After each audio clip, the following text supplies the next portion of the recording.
and gentlemen, welcome.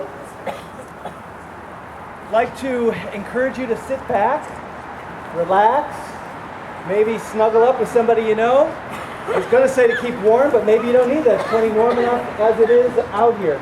But come with me because we're going to share with you a story, a true story about God's love for us, God's love for you.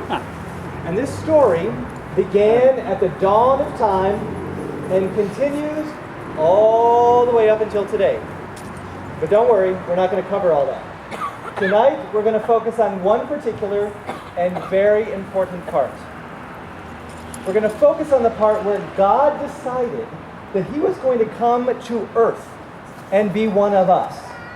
And He didn't come as a great leader. He didn't come as a warrior or a hero.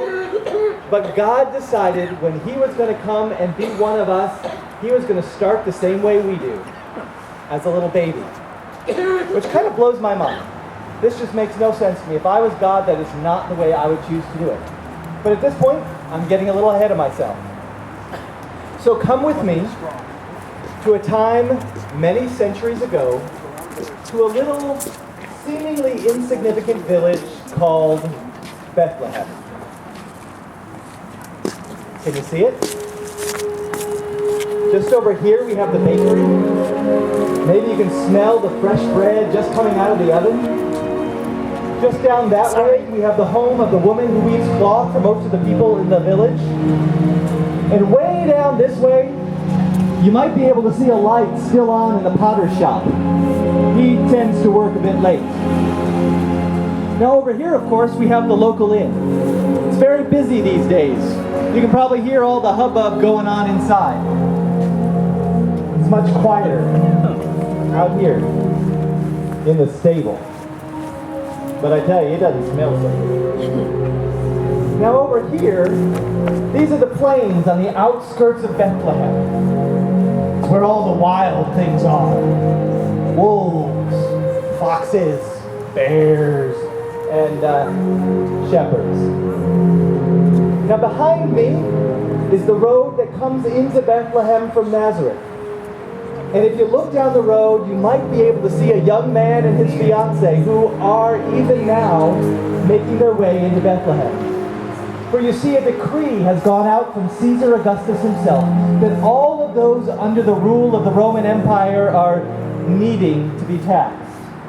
And so this young man, Joseph, is coming along with Mary, his wife-to-be, who, I should hasten to add, also happens to be about 9 months pregnant. Now, traveling in those days wasn't good under the best of circumstances, but traveling while pregnant had to be miserable. And to make matters worse, they're coming into a town that is full to overflowing. They aren't going to find a single available room at the local inn. So you know where they're going to end up having their baby? Right here, in the stable, with nothing more than a cold and dirty manger in which to lay their newborn son. It seems incredible, doesn't it? How far is God willing to go to let us know just how much He loves us? Let's watch and see.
such a simple yet amazingly beautiful picture, isn't it?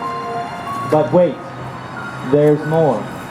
Remember those fields I was telling you about? Well, it just so happens on the very night that this baby was being born, that there were some shepherds out in those fields attending to their sheep. And get this, all of a sudden, out of nowhere, an angel appears, as bright as day, with the glory of the Lord shining on her. I don't need to tell you that those shepherds were terrified. And then the angel says, "Fear not, for behold, I bring you good news of great joy which will be for everyone. For today, in the city of David, a Savior has been born to you, who is Christ the Lord. And this will be the sign that what I'm telling you is the truth. You will find a baby wrapped in strips of cloth and lying in a manger."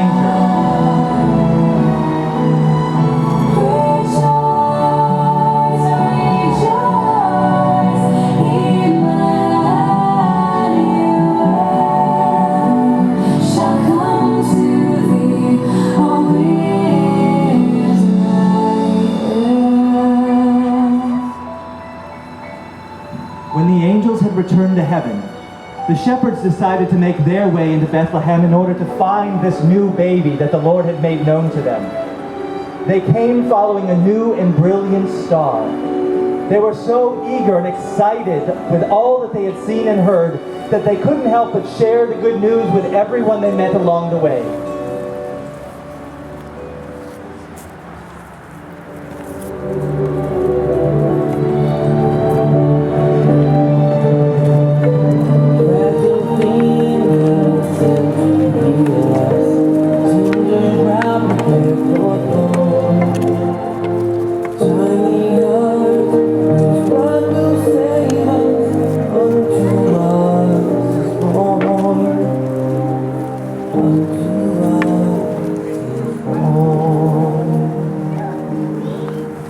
Now God intended that the gift of His Son should be for everyone. And so He brought another group from very far away to join in this beautiful story of love.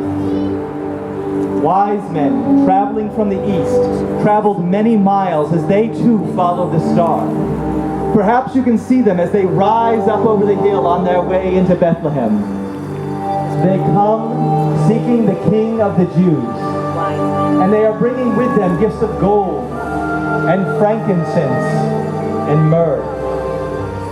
These they will offer to this holy child as they too bow down and worship Him.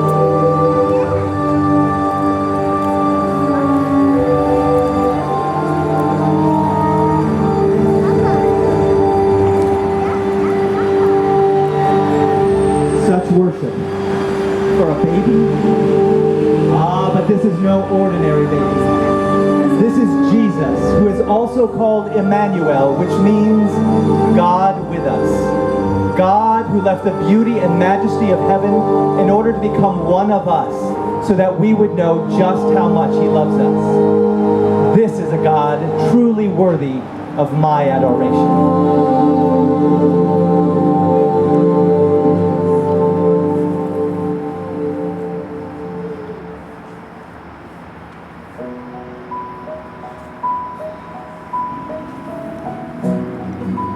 Well, folks, our time is up, though we will be sharing this again at 6:30 if you care to join us. But whether you join us or not, the impact of this event is far from over. What started out as God's gift of love in the manger, Jesus willing to express His love by becoming a baby, continued throughout the life of Jesus until as a man, He gave Himself willingly to pay the price for all that we have done wrong by dying on the cross. Greater love has no one than this, that He laid down His life for His friends. It is this love that we hope and pray will fill your hearts and your homes this Christmas season. On behalf of all of us, we would like to wish all of you a very Merry Christmas. Merry Christmas.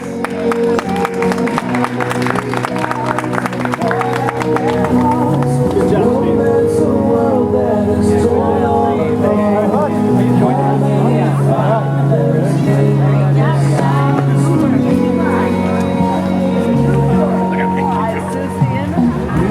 No.